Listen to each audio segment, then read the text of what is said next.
بسم اللہ الرحمن الرحیم۔ معرفت کے بارے میں امیر المومنین علیہ الصلوۃ والسلام کے فرامین۔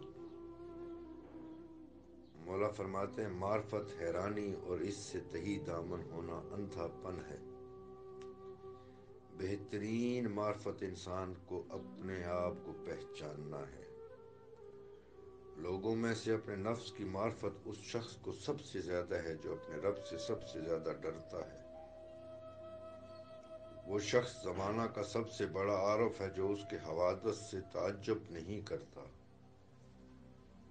معرفت دل کا نور ہے۔ معرفت معاصی و پس صفات کو چھوڑ کر پاکیزگی حاصل کرنا ہے۔ معرفت برتری کی دلیل ہے۔ معرفت کا پھل اس دار فانی سے دل ہٹانا ہے۔ اور مولا فرماتے ہیں بہت سی معرفتیں گمراہی کی طرف لے جاتی ہیں۔ معرفت کا کمال خوف خدا ہے۔ انتہائی معرفت یہ ہے کہ انسان خود کو پہچان لے۔ انسان کی معرفت کے لیے اتنا ہی کافی ہے کہ وہ اپنے نفس کو پہچان لے۔ جس چیز سے معرفت نتیجہ خیز ہوتی ہے وہ علم کی تحقیق ہے۔ جس کی معرفت صحیح ہوتی ہے اس کا نفس و ہمت دار فانی سے منہ موڑ لیتا ہے۔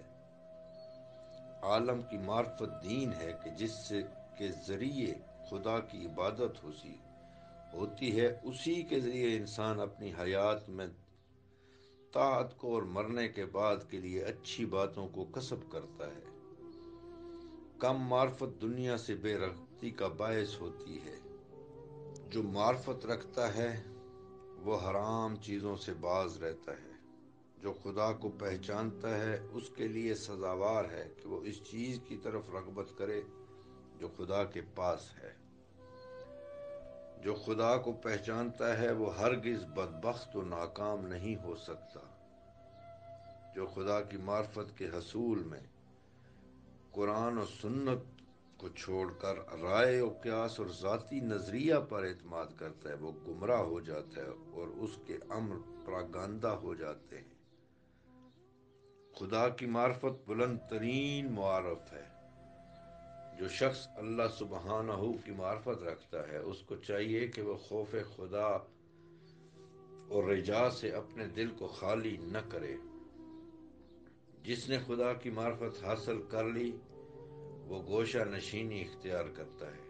جو خدا کو پہچان لیتا ہے اس کی معرفت کامل ہو جاتی ہے۔